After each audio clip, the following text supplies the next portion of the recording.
చూసే ముందుగా హెడ్లైన్స్.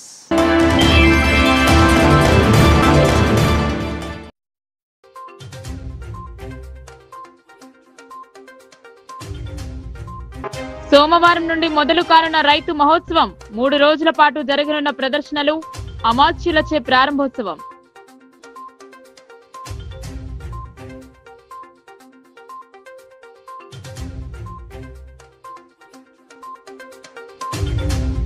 భూ సంబంధిత పరిష్కారాలకు భరోసా భూభారతి, ఆర్ఓఆర్ పై అవగాహన కల్పించిన కలెక్టర్.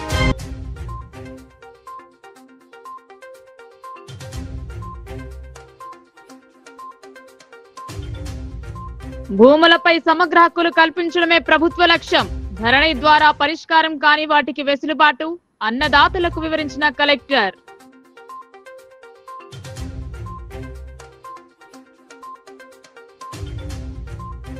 జిల్లాలో గంగా ఈస్టర్ పర్వదిన వేడుకలు, చర్చిలలో ప్రత్యేక ప్రార్థనలు చేసిన క్రిస్టియన్లు.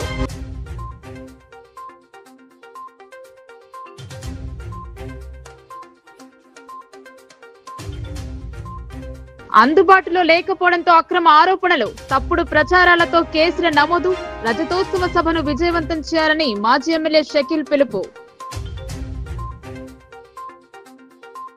ఈ నెల 21 నుండి మొదలయ్యే రైతు మహోత్సవానికి నిజామాబాద్ జిల్లా సిద్ధమైంది. 3 రోజుల పాటు జరిగే వేడుకల కోసం అన్ని రకాల ఏర్పాట్లు చేశారు. మంత్రులు ఈ కార్యక్రమాన్ని ప్రారంభించనున్నారు.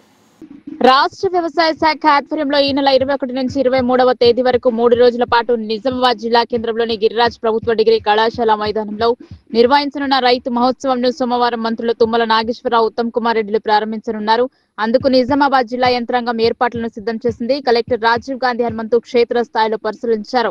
రాష్ట్ర ప్రభుత్వం అట్టహాసంగా చేపడుతున్న ఈ రైతు మహోత్సవాన్ని వ్యవసాయ శాఖ మంత్రి తుమ్మల నాగేశ్వరరావు ప్రారంభిస్తారని కలెక్టర్ తెలిపారు.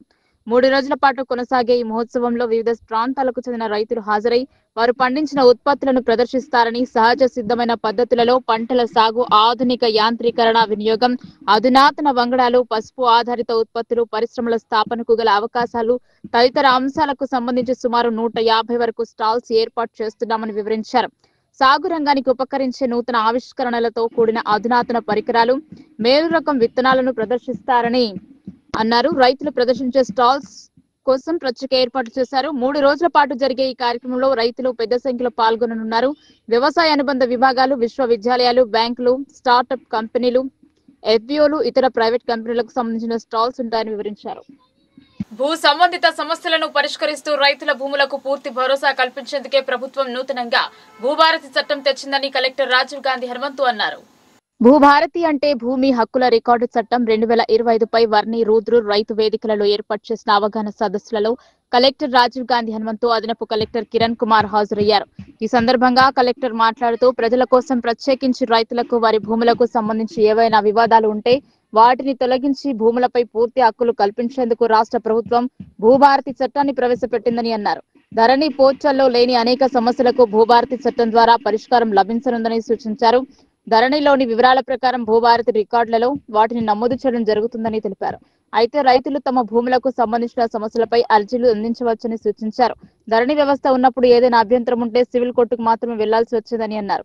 భూ సమస్యలు పరిష్కరిస్తూ అధికారులు జారీ చేసిన ఉత్తర్వులపై ఏవైనా అభ్యంతరాలు ఉంటే భూభారతి చట్టం ప్రకారం అప్పీల్ చేసుకునే అవకాశం కూడా ఉందని అన్నారు.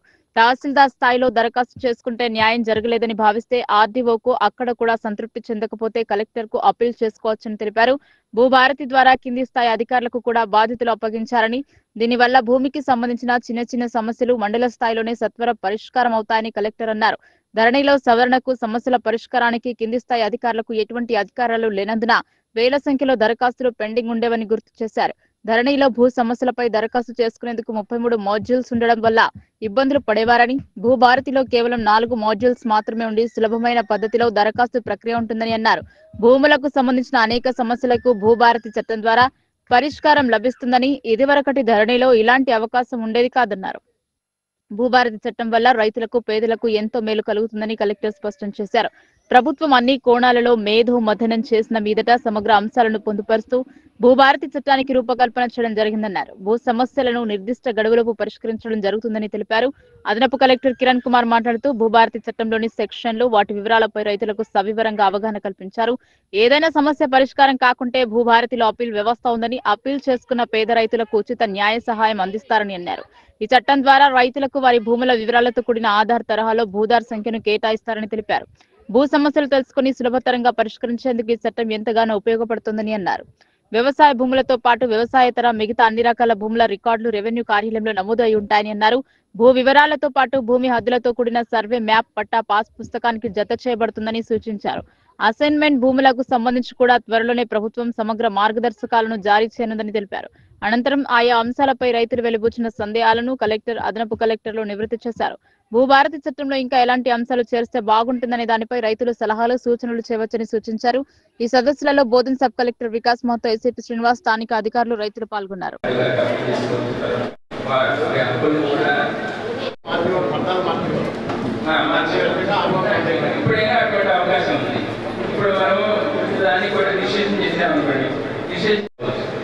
సర్వే ప్రకారంగా కూడా మన రికార్డుల్లో మార్పులు చేసుకునే అవకాశాన్ని భూభారతిలో కల్పించాలి. ఇప్పుడు మీరు అన్నట్టు అది సర్వే చేస్తేనే తెలిసిందే. ఇంతకుముందు మీరు రికార్డులో ఒక నెంబర్లో, తర్వాత పొజిషన్లో ఒక నెంబర్లో ఉండేది. దాన్ని ఏంటంటే సమగ్రంగా ఆ నెంబర్ వరకు ప్రతి మండల హెడ్ క్వార్టర్లో అవేర్నెస్ క్యాంప్స్ అనేది కండక్ట్ చేసుకున్నాము. అందులో భాగంగా ఈరోజు వన్నీ మండలంలో వరకు ఏసీ రెవెన్యూ గారు చెప్పారు ప్రొవిజన్స్. సో మనకి ఇప్పుడు ఎగ్జిస్టింగ్ చట్టం కానీ ఎగ్జిస్టింగ్ ఏదైతే ప్రొసీజర్ ఉందో పిటిషన్స్ కి, సక్సెషన్, అదేవిధంగా డిఫరెంట్ వాటికి, సో దాన్ని మాడిఫై చేస్తూ అదేవిధంగా కొత్త చట్టంలో పాత చట్టంలో లేని కొన్ని ప్రొవిజన్స్ కూడా యాడ్ చేయడం జరిగింది. దాని గురించి డీటెయిల్ గా మీకు వివరించడానికి ఈ రోజు అవేర్నెస్ క్యాంప్ అనేది కండక్ట్ చేశాము. సో దీంట్లో మొదటగా మనకి అపీల్ వ్యవస్థ అనేది ప్రీవియస్ గా లేదు. అంటే ఇప్పటి వరకు ధరణిలో ఏదైతే ఉందో మీరు అప్లికేషన్ పెట్టుకుంటే డిస్పోజ్ అయిన తర్వాత ఫర్దర్ గా ఒకవేళ ఎగ్నెస్ట్ గా వస్తే ఏం చేయాలి, లేదు సక్సెషన్ జరిగినప్పుడు ఒక కుటుంబంలో ఒక నలుగురు కొడుకులు, ఒక ఇద్దరు కూతురు అలా ఉంటే ఓన్లీ విలేజ్ లో, గ్రామంలో ఉన్న ఒక ఇద్దరు కొడుకులే సక్సెషన్ చేసుకుంటే మిగిలిన వాళ్ళు మేబీ హైదరాబాద్ లో కానీ వేరే ప్రాంతాల్లో ఉండి వాళ్ళకి తెలియకపోవచ్చు. తర్వాత కొన్నాళ్ళు తెలిసిన తర్వాత తప్పు జరిగిందని తెలిసినా కూడా అది రెక్టిఫై చేసే ప్రొవిజన్ లేదు. ఏమైనా ఉంటే సివిల్ కోర్టుకే వెళ్లాల్సి వచ్చేది. సో అలాంటివి ఏవైతే ఉన్నాయో వాటన్నిటినీ రెక్టిఫై చేసుకుంటూ ఈ కొత్త చట్టం అనేది వచ్చింది. ఈ కొత్త చట్టంలో మనకి తహసీల్దార్ లెవెల్లో పిటిషన్స్ కి 2 సెక్షన్లు ఇవ్వడం జరిగింది. Section 5 and section 7.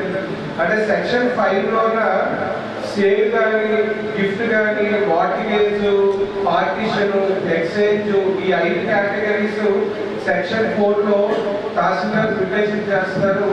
అది ఇప్పుడు ఏదైతే ప్రక్రియ ఉందో అంటే ఫార్మర్ ఎవరైతే పట్టాదారు ఉన్నారో వాళ్ళు స్లాట్ బుక్ చేసుకొని తహసీల్ ఆఫీస్కి వెళ్తే రిజిస్ట్రేషన్ జరుగుతుంది. అంటే ఇప్పటి వరకు ఎవరైనా రిజిస్ట్రేషన్ చేసుకోవాలి అనుకుంటే మనకి ధరణిలోనే ఒక టెంప్లెట్ అనేది ఉంటుంది, రిజిస్ట్రేషన్ డాక్యుమెంట్.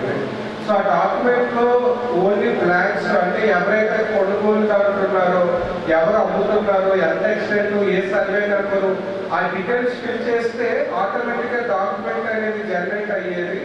సో ఇప్పుడు ఈ కొత్త చట్టంలో ఏమంటే భూభారతి పోర్టల్లో ఆ డాక్యుమెంట్ ఆటోమేటిక్ జనరేట్ అయ్యే ప్రొవిజన్ ఉంటుంది. రైతులకు వారి భూములపై సమగ్ర హక్కులు కల్పించాలనే కృత నిశ్చయంతో ప్రభుత్వం భూభారతి నూతన ROR 2025 చట్టాన్ని తెచ్చిందని కలెక్టర్ రాజీవ్ గాంధీ హనుమంతు స్పష్టం చేశారు. ముఖ్యంగా ధరణి ద్వారా పరిష్కారానికి అవకాశం లేకుండా పోయిన అనేక సమస్యలకు భూభారతి కొత్త చట్టం పరిష్కారం కల్పిస్తుందని అన్నారు. ఈ మేరకు రైతులకు వెసులుబాటు కల్పిస్తూ కీలక అంశాలను కొత్త ROR చట్టంలో పొందుపర్చారని సూచించారు. భూభారతి చట్టంపై ఆదివారం ఆలూరు డొంకేశ్వర్ మండల కేంద్రాలలో అవగాహన సదస్సులు నిర్వహించారు.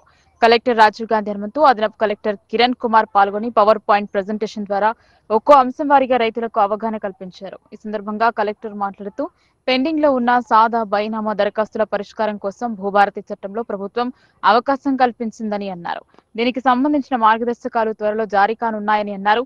2014 జూన్ 2వ తేదీ కంటే ముందు గ్రామీణ ప్రాంతంలోని వ్యవసాయ భూమిని సాదా బైనామా ద్వారా కొనుగోలు చేసి గడిచిన పుష్కర కాలంగా అనుభవంలో ఉంటూ 2020 అక్టోబర్ 12 నుండి నవంబర్ 10వ తేదీ మధ్య కాలంలో క్రమబద్ధీకరణ కోసం రైతులు పెట్టుకున్న దరఖాస్తులను ఆర్డీఓలు విచారణ చేసి అర్హత కలిగిన వారి సాదా బైనామాలను క్రమబద్ధీకరిస్తారని తెలిపారు. పీఓటీ, ఎల్టీఆర్, సీలింగ్ చట్టాల ఉల్లంఘనలు లేనివి క్రమబద్ధీకరణ చేసే నాటికి స్టాంప్ డ్యూటీ, రిజిస్ట్రేషన్ ఫీజు వసూలు చేసి సర్టిఫికేట్ జారీ చేస్తారని అన్నారు. హక్కుల రికార్డులు, భూమి వివరాలను నమోదు చేసి పాస్బుక్ జారీ చేస్తారని వివరించారు. ధరణిలో సాదా బైనామా క్రమబద్ధీకరణకు అవకాశం ఉండేది కాదన్నారు. ప్రస్తుతం ధరణిలో ఉన్న భూ రికార్డులు భూభారతి చట్టంలో కొనసాగుతాయని తెలిపారు. భూ హక్కుల రికార్డులో తప్పుల సవరణకు అర్హులైన వారు నూతన చట్టం అమల్లోకి వచ్చిన ఏడాది కాలంలోపు దరఖాస్తు చేసుకోవాలని, ఆ దరఖాస్తులను పరిశీలించి రెవెన్యూ డివిజన్ అధికారి, జిల్లా కలెక్టర్ ఒక నిర్ణయం తీసుకుంటారని అన్నారు. దరఖాస్తుదారునికి ఏవైనా అభ్యంతరాలు ఉంటే కలెక్టర్ స్థాయిలో అప్పీల్ చేసుకోవచ్చని, అక్కడ కూడా సంతృప్తి చెందకపోతే ల్యాండ్ ట్రిబ్యునల్లో అప్పీల్ చేసుకోవచ్చని కలెక్టర్ తెలిపారు. ఇదివరకు అప్పీల్ వ్యవస్థ ఉండేది కాదని, భూ వివాదాలపై సివిల్ కోర్టులను ఆశ్రయించాల్సి వచ్చేదని గుర్తు చేశారు. దీనివల్ల రైతులు ఇబ్బందులు ఎదుర్కొంటున్నారని గమనించిన ప్రభుత్వం అధికారుల స్థాయిలోనే సమస్యలకు పరిష్కారం లభించాలనే ఉద్దేశంతో రెవెన్యూ కోర్టులను భూభారతి చట్టం ద్వారా పునరుద్ధరించిందని తెలిపారు. చిన్న సన్నకారు పేద రైతులకు ఉచిత న్యాయ సహాయం అందిస్తారని తెలిపారు. భూమి మ్యూటేషన్ కోసం అర్జీలు అందించవచ్చని, భూభారతి పోర్టల్లో కూడా దరఖాస్తు చేసుకోవచ్చని కలెక్టర్ సూచించారు. వారసత్వ ఒప్పంద పత్రం వీలునామా కాపీ నిర్దేశించిన తేదీ నుంచి భూమి సర్వే పటం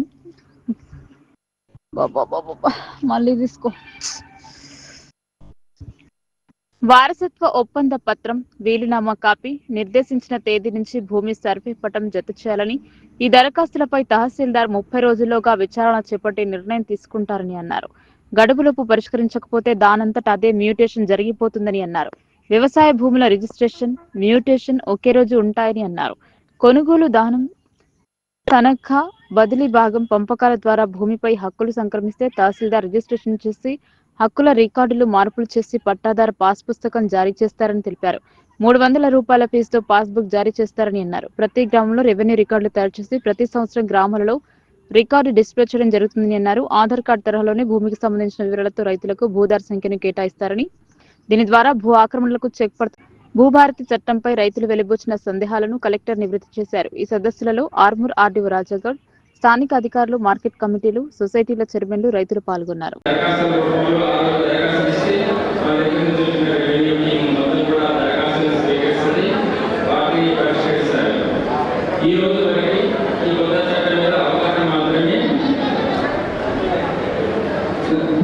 కల్పించడానికి ఈ రోజు ఈ సమావేశానికి విచ్చేసిన ఏసీ రెవెన్యూ గారికి, ఆర్డీఓ గారికి, ఏఎంసీ చైర్పర్సన్ గారికి మరియు ఇతర అధికారులు, అనధికారులు మరియు పబ్లిక్ ఫార్మర్స్, మీడియా మిత్రులు, మహిళలందరికీ నమస్కారాలు. సో మనకి ఇది కొత్త ఆర్ఓఆర్ చట్టం అంటే record of rights. So record of rights ఏమి అంటే ఆ రికార్డులో ఎవరైతే పట్టాదారుగా నమోదై ఉంటారో వాళ్ళకి పట్టా పాస్ పుస్తకాలు ఇవ్వడం జరుగుతుంది. వాళ్ళు ఆ భూమిని సేల్ చేయడానికి వాళ్ళకి అధికారాలు అనేవి ఉంటాయి. సో ఈ కొత్తగా వచ్చిన రికార్డ్ ఆఫ్ రైట్స్ చట్టంలో చాలా అంశాలు మీకు ఆర్డీఓ గారు, అదేవిధంగా ఏసీ రెవెన్యూ గారు కూడా డీటెయిల్ గా మీకు ఎక్స్ప్లెయిన్ చేయడం జరిగింది. సో ముఖ్యంగా ఏమంటే పాత చట్టానికి ఇప్పటికి ఏవైతే దీంట్లో డిఫరెన్సెస్ ఉన్నాయి అంటే, మొదటిగా అప్పీల్ వ్యవస్థ. మనకి పాత కాలం అంటే ఒక 7-8 years 10 years back revenue courts ఉండేవి. అంటే ఆర్డీఓ దగ్గర ఒక రెవెన్యూ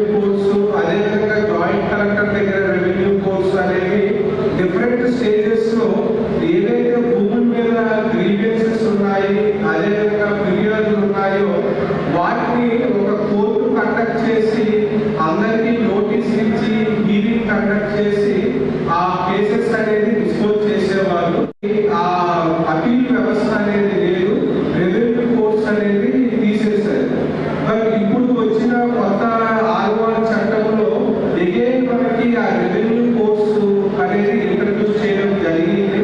అదేవిధంగా ల్యాండ్ ట్రిబ్యునల్ కూడా దీంట్లో మనకి కొత్తగా ఇంట్రడ్యూస్ చేయడం జరిగింది.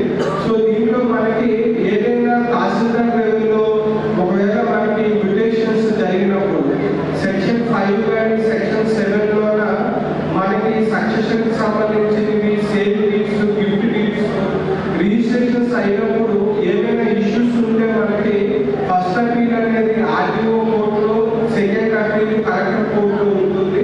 దీనిలో 2 అంచెల అపీల్ అంటే ఫస్ట్ అపీల్ ఉంటుంది.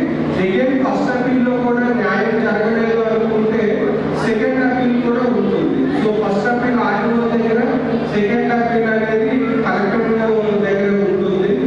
అదేవిధంగా సెక్షన్ 6 అంటే సాధారణ రికగ్నైజేషన్ కానీ, సెక్షన్ 8లో కోర్టు decree, Lok Adalat, ORC issue చేయడం, ఆ ఎస్ఐన్ కార్డ్స్ వీటికి సంబంధించినవి ఆర్టీఓ గారు డెసిషన్స్ తీసుకుంటారు.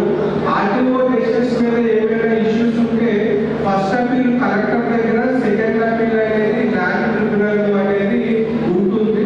సో ఈ 2 అంచెల అపీల్ వ్యవస్థ అనేది దీంట్లో కల్పించడం జరిగింది.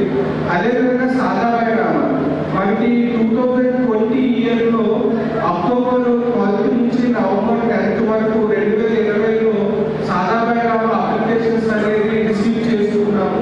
మన జిల్లాలో కూడా చాలా మంది ఫార్మర్స్ సాధారణ కింద అప్లై చేసుకున్నారు. బట్ పాత చట్టంలో ఈ సాధారణ రెగ్యులరైజేషన్ చేసే ప్రొవిజన్ లేదు, అంటే ఆ సెక్షన్ అనేది ఇన్కార్పొరేట్ చేయలేదు. అందుకు మనకి హైకోర్టు కూడా స్టే ఆర్డర్ ఇవ్వడం జరిగింది. బట్ ఇప్పుడు ఈ చట్టంలో ఏమంటే సెక్షన్ 6 కింద ఆర్టీఓకి సాధారణాన్ని డిస్పోజ్ చేసే, రెగ్యులేట్ చేసే పవర్స్ అనేది ఇవ్వడం జరిగింది. అదేవిధంగా సక్సెషన్ అంటే వారసత్వం కానీ వీరునామాలకు సంబంధించి కూడా పాత చట్టంలో ఎవరైనా స్లాట్ బుక్ చేసుకుంటే ఇమీడియట్ గా అదే రోజు ఆ సక్సెషన్ చేసేవాళ్ళు.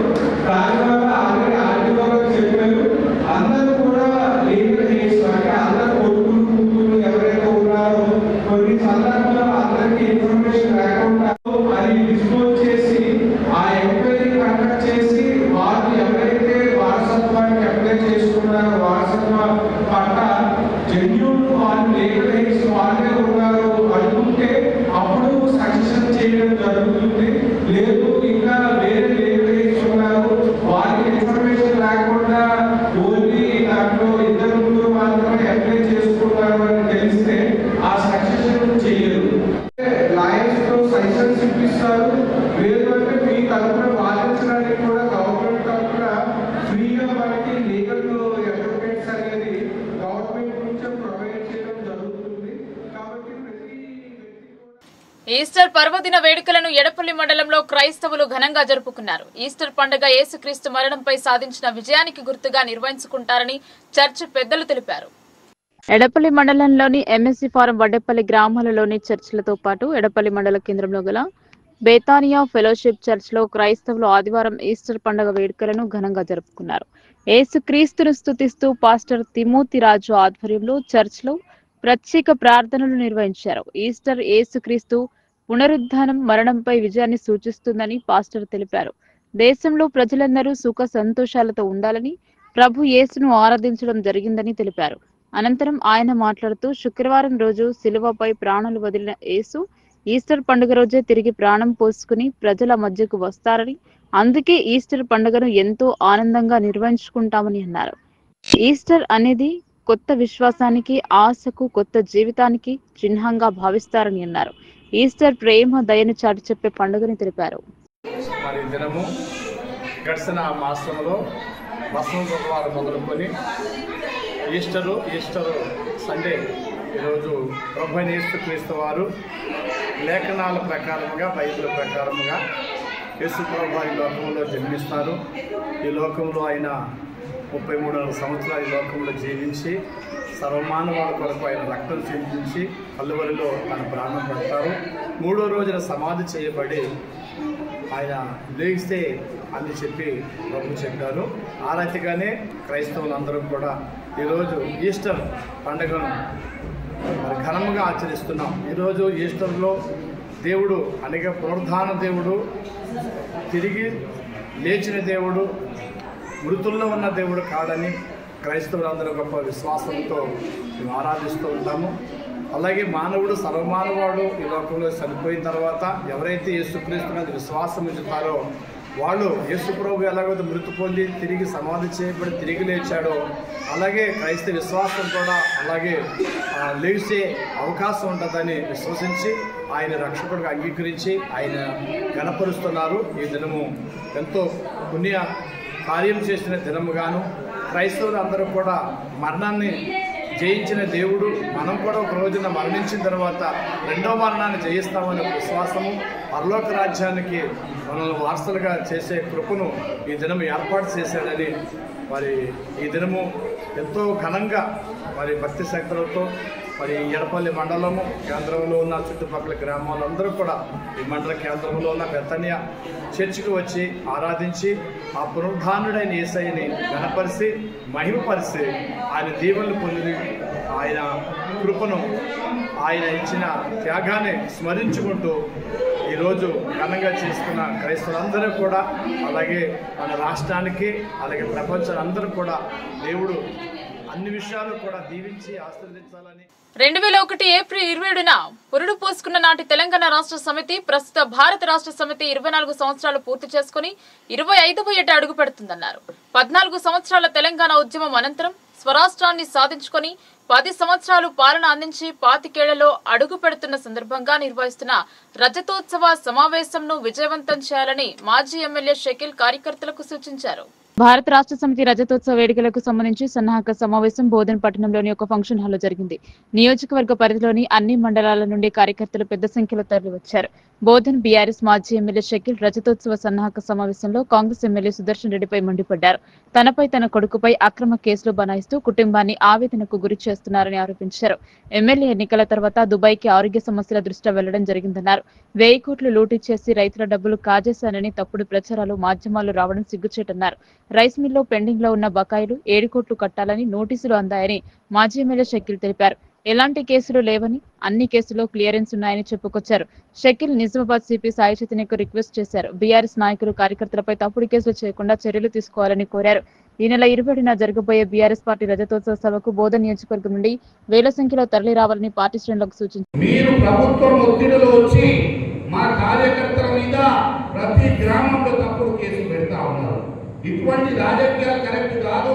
నేను నాయకులకు చెప్తా ఉన్నా, కాంగ్రెస్ పార్టీ యొక్క ఎమ్మెల్యే గారికి వారి యొక్క నాయకులకు చెప్తా ఉన్నా, మీరు ఇటువంటి తప్పుడు కేసులు పెట్టి మళ్ళా ఏదో విధంగా బాధ పెట్టడం చూస్తా ఉన్నారు.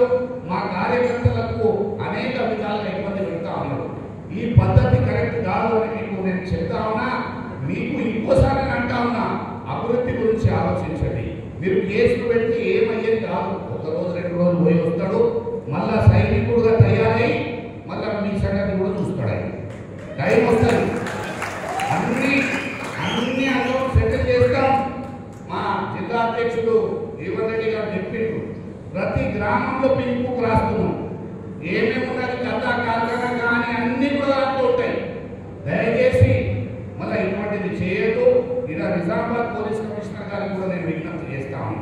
దయచేసి ఎక్కడైతే తప్పుడు కేసులు పెడతా ఉన్నారో దానికి మీరు ఏమాత్రం కూడా ఎంకరేజ్ చేయొద్దు అని నేను రిక్వెస్ట్ చేస్తా ఉన్నాను. అంటే జనాలని భయపెట్టించి ఈరోజు ప్రభుత్వాలు నడపడానికి చూస్తా ఉన్నారు.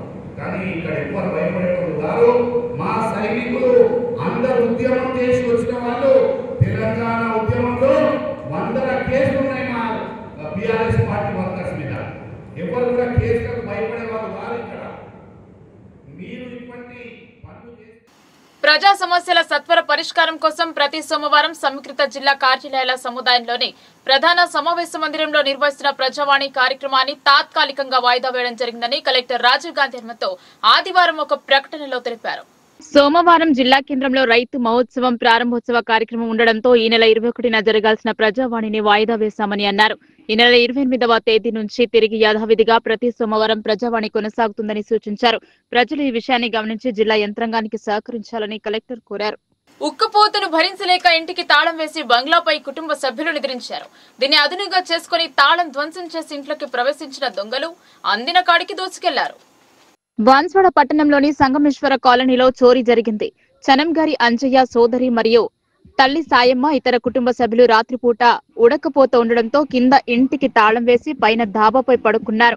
అర్ధరాత్రి సమయంలో తాళాలు పగలగొట్టి దొంగలు ఇంట్లో చొరబడి సుమారు 12 తులాల బంగారం, 20,000 తులాల వెండి, 21,000 నగదు ఎత్తుకెళ్లినట్లు కుటుంబ సభ్యులు తెలిపారు. పోలీసులు సంఘటనా స్థలానికి చేరుకుని విచారణ చేపట్టారు. సిఐ అశోక్ ఈ సందర్భంగా మాట్లాడుతూ ఎవరూ కూడా ఇంటికి తాళాలు వేసి అజాగ్రత్తగా ఉండకూడదని, డాబా పైన పడుకున్నా, ఆరు బయట పడుకున్నా, ఇతర గ్రామాలకు వెళ్లినా తగు జాగ్రత్తలు తీసుకోవాలని ప్రజలకు సూచించారు. 60 ఇయర్స్ వృద్ధురాలు తన ఇంట్లో నిన్న తన కూతురు రావడం వల్ల కూతురు మరియు ఈమె ఇద్దరు కూడా రాత్రిపూట భోజనం చేసిన తర్వాత రాత్రి 10 గంటల సమయంలో ఇదే ఇంటి పైన తాళం వేసుకొని బిల్డింగ్ పైన పడుకోవడం జరిగింది. తర్వాత ఉదయం 6:30 ప్రాంతంలో కిందికి వచ్చి చూసుకునేసరికి వారి తలుపులు పగలగొట్టబడి, విరోధాలు కూడా పగలగొట్టబడి దాంట్లో ఉన్న విలువైన బంగారు ఆభరణం చోరీ చేయడం జరిగింది. ఇది మాత్రం రాత్రి వేళల్లో బిల్డింగ్ పైన పడుకోవడం వల్లనే జరిగిందని తెలుస్తున్నారు. గ్రామంలో అందరికీ కూడా తెలియజేసింది ఏంటంటే గ్రామాలు మరి పట్టణంలో అందరూ కూడా వారు రాత్రిళ్ళు జాగ్రత్తగా ఉండాలని, వారి యొక్క బంగారు ఆభరణాలు బ్యాంకులో కానీ వారికి సేఫ్టీగా చూసుకోవాలని చెప్పేసి తెలియజేస్తున్నాము. ఏదైనా సమాచారం ఎవరైనా రాత్రి వేళల్లో అనుమానాస్పదంగా వాళ్ళ ఇంటి దగ్గర సంచరించినట్లయితే ఇమీడియట్లీ మా పోలీస్ వారికి డయల్ 100 ద్వారా కానీ మాకు ప్రత్యక్షంగా కానీ ఫోన్ చేసి తెలియవచ్చాలని చెప్పేసి తెలియజేస్తున్నాం. ఆర్టీసీ ప్రయాణమే సురక్షితమని ఆర్మూర్ డిపో మేనేజర్ రవికుమార్ తెలిపారు. బస్సులో ప్రయాణించే ప్రయాణికులకు కీ చైన్, గులాబీ పువ్వులను అందించి ఆర్టీసీలో ప్రయాణించాలని సూచించారు. ఆర్టీసీ ప్రయాణికుల వారోత్సవంలో భాగంగా Armoor depot manager Ravikumar, senior traffic inspector Savitri, NVV రెడ్డిలు ప్రయాణికులకు అవగాహన కల్పించారు. ప్రమాదాలు లేకుండా భద్రతగా గమ్యస్థానానికి చేరుకుంటారని తెలిపారు. నైపుణ్యం, శిక్షణ కలిగిన సిబ్బందిచే ప్రయాణికులకు ఆర్టీసీ సేవలు అందిస్తున్నారు. బస్సులో ప్రయాణించే వారికి తెలంగాణ ఆర్టీసీ తరపున ప్రయాణికులకు కీ చైన్లు, పువ్వులు అందించి ఆర్టీసీ విశిష్టతను వివరించారు. ఆర్టీసీ ప్రయాణం సురక్షితమని ఆయన అన్నారు. ఆర్టీసీలో మనం ఈరోజు కట్టసీ డే జరుపుకుంటున్నామండి. ఈ సందర్భంగా మన బస్సులో ప్రయాణించే ప్రయాణికులందరినీ కలిసి మాట్లాడడం జరిగింది. అలాగే మనం ప్రొవైడ్ చేసే టీఎస్ఆర్టీసీ యాప్స్ గురించి మరియు మన సోషల్ మీడియా లింక్స్ గురించి వారికి ఎక్స్ప్లెయిన్ చేయడం జరిగింది. అలాగే మన బస్సులో రెగ్యులర్గా ప్రయాణిస్తున్న ప్యాసింజర్లకి కీ చైన్స్ ఇచ్చి సత్కరించడం జరిగింది. అలాగే పూలు ఇచ్చి సత్కరించడం జరిగింది. అలాగే ప్రయాణికులందరినీ ఇలాగే ఎప్పటికీ మా బస్సును ఆదరిస్తూ ఆర్టీసీలోనే ప్రయాణించాలని చెప్పేసి, ఆర్టీసీలో ప్రయాణించి క్షేమంగా గమ్యం చేరుకోవాలని చెప్పేసి కోరుకుంటున్నాను.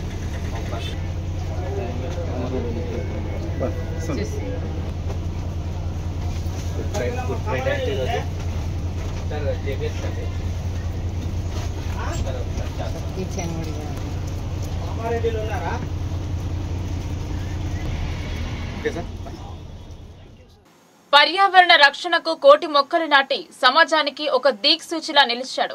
ఆయన చేసిన సేవలను రోటరీ క్లబ్ ఆర్మూర్ వారు కొనియాడారు. ఇటీవల ఈ లోకాన్ని వదిలిన ఆయనకు అంజలి ఘటించారు. రోటరీ క్లబ్ ఆఫ్ ఆర్మూర్ ఆధ్వర్యంలో పద్మశ్రీ అవార్డు గ్రహీత ప్రకృతి ప్రేమికుడు వనజీవి రామయ్య ఇటీవలే పరమతించిన సందర్భంగా వారికి అంబేద్కర్ చౌరస్తాలో ఘనంగా నివాళులు అర్పించారు. కోటి మొక్కలు నాటి పర్యావరణ పరిరక్షణకు కృషి చేసిన మహనీయులు వనజీవి రామయ్య సేవలు చిరస్మరణీయమన్నారు. ఆయన ఆశయాలు నేటి యువతరానికి ఆదర్శమని ప్రజలందరూ, విద్యార్థులు అందరూ వనజీవి రామయ్య ఆదర్శాలను స్ఫూర్తిగా తీసుకుని ప్రతి ఒక్కరూ మొక్కలు నాటి పర్యావరణ పరిరక్షణకు తోడ్పడాలని ఆకాంక్షించారు. ఈ కార్యక్రమంలో అధ్యక్షులు రజనీష్ కిరాడ్, కార్యదర్శి గౌరవ సభ్యులు కాంతి గంగారెడ్డి, చరణ్ రెడ్డి, విజయసారథి, పట్వారి గోపికృష్ణ, రాధాకిషన్, ప్రాజెక్టు చైర్మన్ పట్వారి తులసి, ఖాందేశ్, సత్యం, మారుతి, నరేష్ తదితరులు పాల్గొని వనజీవి రామయ్యకి ఘనంగా నివాళులు అర్పించారు. వనజీవి రామయ్య ఆయన వనాన్ని ఇంటి పేరుగా మార్చుకున్నటువంటి ఒక గొప్ప వ్యక్తి. ఆయన ఎందరో భావి తరాలకు ఉపయోగపడే చెట్లను నాటుతూ సంరక్షిస్తూ మరి ఈ సమాజానికి ఎంతో కృషి చేశారు. వారిని ప్రభుత్వం గుర్తించి 2017లో పద్మశ్రీ అవార్డు రావడం ఎంతో సంతోషదాయకం. అదేవిధంగా ఆయన ఎన్నో అవార్డులు అందుకోవడం జరిగింది. అదేవిధంగా ఖమ్మం జిల్లా వాస్తవ్యమైనటువంటి ఆయన మరి మా తమ్ముడు తులసి కుమార్ను ఉత్తమ సామాజిక సేవగా సన్మానం చేయడంలో ఆయన చేతుల మీదుగా అవార్డులు అందుకోవడము మరి మా అందరికీ రోటరీ క్లబ్ ఆఫ్ ఆర్మూర్ అందరికీ కూడా గర్వకారణంగా భావిస్తున్నాం. అటువంటి మహా వ్యక్తి, ఒక గొప్ప వ్యక్తి, అంటే డబ్బు లేకున్నా ధనం లేకున్నా కూడా మనం సమాజానికి చేయాల్సింది ఎంతో ఉందని ఆయన చాటి చెప్పడం. ఫార్మూర్ ఆధ్వర్యంలో పర్యావరణ పరిరక్షకుడు పద్మశ్రీ వనజీవి దరిపల్లి రామ యొక్క సంస్మరణ సభ ఇక్కడ నిర్వహించుకోవడం జరిగింది. నిజంగా చాలా బాధాకరం ఆయన మనందరినీ విడిచి వెళ్ళిపోవడం. ఆయన లేని లోటు నిజంగా పర్యావరణానికే చాలా తీరని లోటు అని చెప్పుకోవచ్చు. వారి ఆశయాల సాధనకు రోటరీ ఎప్పుడు కృషి చేస్తుంది. ఖచ్చితంగా ప్రతి సంవత్సరం కూడా రోటరీ ద్వారా కొన్ని వేల మొక్కలను నాటి పర్యావరణ పరిరక్షణకు కృషి చేస్తూ వారి పేరును నిలబెడతామని తెలియజేసుకుంటూ నాకు ఈ అవకాశం ఇచ్చినందుకు. రాజ్యాంగ రచయిత డాక్టర్ బాబాసాహెబ్ అంబేద్కర్ జన్మదిన వారోత్సవాలలో భాగంగా ఎడపల్లి మండలంలో భారీ ర్యాలీ నిర్వహించారు. ఆ మహనీయుడు చూపిన బాటలో నేటి తరం నడవాలని ఆకాంక్షిస్తున్నట్లు వారు తెలిపారు. డాక్టర్ బాబాసాహెబ్ అంబేద్కర్ జయంతి ఉత్సవాలలో భాగంగా ఎడపల్లి మండలం సాటాపూర్ గేట్ వద్ద బోధన్ మార్కెట్ కమిటీ మాజీ చైర్మన్, దళిత సంఘం నాయకులు వాగ్మారే సూర్యకాంత్ ఆధ్వర్యంలో ర్యాలీ నిర్వహించారు. అంతకుముందు చౌరస్తా వద్ద గల అంబేద్కర్ విగ్రహానికి పూలమాలలు వేసి ఘనంగా నివాళులర్పించారు. ఈ సందర్భంగా సూర్యకాంత్ మాట్లాడుతూ మహనీయులు డాక్టర్ బిఆర్ అంబేద్కర్ జయంతిని పురస్కరించుకుని ప్రతి సంవత్సరం ఏప్రిల్ 20వ తేదీన రెంజల్ మండలం అంబేద్కర్ నగర్ నుండి ఎడపల్లి మండలం సాటాపూర్ గేట్ చౌరస్తా వరకు యువకులతో పెద్ద ఎత్తున ర్యాలీ నిర్వహించడం జరుగుతుందని తెలిపారు. నిమ్న వర్గాలు దళితుల పట్ల నాటి వివక్షను రూపుమాపేందుకు జీవితాంతం అవిశ్రాంతంగా బాబాసాహెబ్ అంబేద్కర్ చేసిన కృషి మరువలేనిదని, అంటరానితనం రూపుమాపేందుకు బాబాసాహెబ్ అంబేద్కర్ చేసిన పోరాటం చిరకాలంగా నిలిచిపోతుందని అన్నారు. ఈ కార్యక్రమంలో పెద్ద ఎత్తున యువకులు పాల్గొన్నారు. డాక్టర్ బాబాసాహెబ్ అంబేద్కర్ గారి 130వ జయంతి ఉత్సవంలో భాగంగా 134 జయంతి ఉత్సవంలో భాగంగా ఈరోజు అంబేద్కర్ నగర్ రెంజల్ మండల్ నుంచి ఏఆర్పి మరియు సాటాపూర్ గేట్ వరకు ర్యాలీగా కనీసం ఒక యూత్ మరియు గ్రామ ప్రజలు 200 నుంచి 300 మంది అందరూ జులూస్గా వచ్చి సాటాపూర్ గేట్లో డాక్టర్ బాబాసాహెబ్ గారి చిత్రపటానికి పూలమాలలు వేసి మరియు వారికి శుభాకాంక్షల తెలుపుతూ మరి ఇక్కడి నుంచి ర్యాలీగా మళ్ళీ అంబేద్కర్ నగర్ వరకు వెళ్తారని తెలుపుతూ ఈ అవకాశం ఇచ్చిన అందరికీ జై భీమ్లు. రాష్ట్ర ప్రభుత్వ సలహాదారులు షబ్బీర్ అలీ నిజామాబాద్ నగరంలోని పలు కార్యక్రమాలలో పాల్గొన్నారు. రాజీవ్ గాంధీ ఆడిటోరియంలో రాష్ట్రీయ ఉపాధ్యాయ పండిత పరిషత్ తరపున ఏర్పాటు చేసిన పండితుల కృతజ్ఞత సభలో ఆయన ముఖ్య అతిథులుగా పాల్గొన్నారు. నిజామాబాద్ పట్టణంలోని పులాంగ్ రోడ్ లో కురుమసంగ కమ్యూనిటీ హాల్ ను రిబ్బన్ కట్ చేసి ప్రారంభించిన ప్రభుత్వ సలహాదారు మొహమ్మద్ అలీ షబ్బీర్ నూతన భవన నిర్మాణానికి కృషి చేసిన సభ్యులందరినీ అభినందిస్తూ వారందరికీ శుభాకాంక్షలు తెలిపారు. కాంగ్రెస్ ప్రభుత్వం తరపున తమ వంతు సహాయ సహకారాలు ఎల్లప్పుడూ ఉంటాయని అన్నారు. సన్నబియ్యం పంపిణీ చారిత్రాత్మకమైన నిర్ణయమన్నారు. దళితులతో కలిసి వారి ఇంట్లో సహపంక్తి భోజనం చేశారు షబ్బీర్ అలీ. సన్నబియ్యం పంపిణీతో పేద ప్రజల కళ్లలో ఆనందం కనబడుతుందన్నారు. 17వ డివిజన్ ఫులే అంబేద్కర్ నగర్ కాలనీలో ప్రభుత్వ సలహాదారు మొహమ్మద్ అలీ షబ్బీర్ దళితులతో సహపంక్తి భోజనం చేశారు. వక్ఫ్ బోర్డు బిల్లుకు వ్యతిరేకంగా నిజామాబాద్ పట్టణంలో వేల మందితో భారీ ర్యాలీ నిర్వహించారు. ర్యాలీలో పాల్గొన్న ప్రభుత్వ సలహాదారు మొహమ్మద్ అలీ షబ్బీర్ మాట్లాడుతూ వక్ఫ్ బోర్డు చట్టంను సవరణ చేయడాన్ని ఖండించారు. వక్ఫ్ బోర్డు ఆస్తులను ప్రభుత్వం తమ ఆధీనంలోకి తీసుకుని ముస్లిం మైనార్టీ సమాజాన్ని బలహీనపరిచేలా కేంద్రం కుట్ర పన్నుతోందని ఆరోపించారు. వక్ఫ్ బోర్డు చట్టం సవరణను వెంటనే ఉపసంహరించుకోవాలని డిమాండ్ చేశారు. వార్తలు ముగించే ముందు హెడ్లైన్స్ మరోసారి.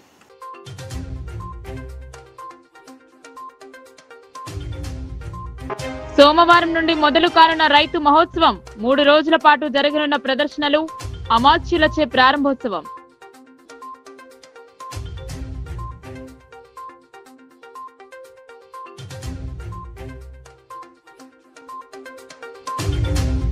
భూ సంబంధిత పరిష్కారాలకు భరోసా భూభారతి, ఆర్ఓఆర్ పై అవగాహన కల్పించిన కలెక్టర్.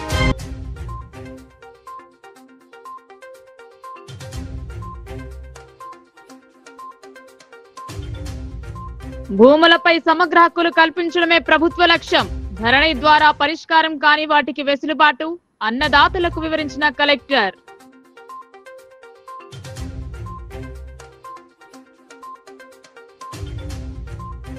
జిల్లాలో గంగా ఈస్టర్ పర్వదిన వేడుకలు, చర్చిలలో ప్రత్యేక ప్రార్థనలు చేసిన క్రిస్టియన్లు.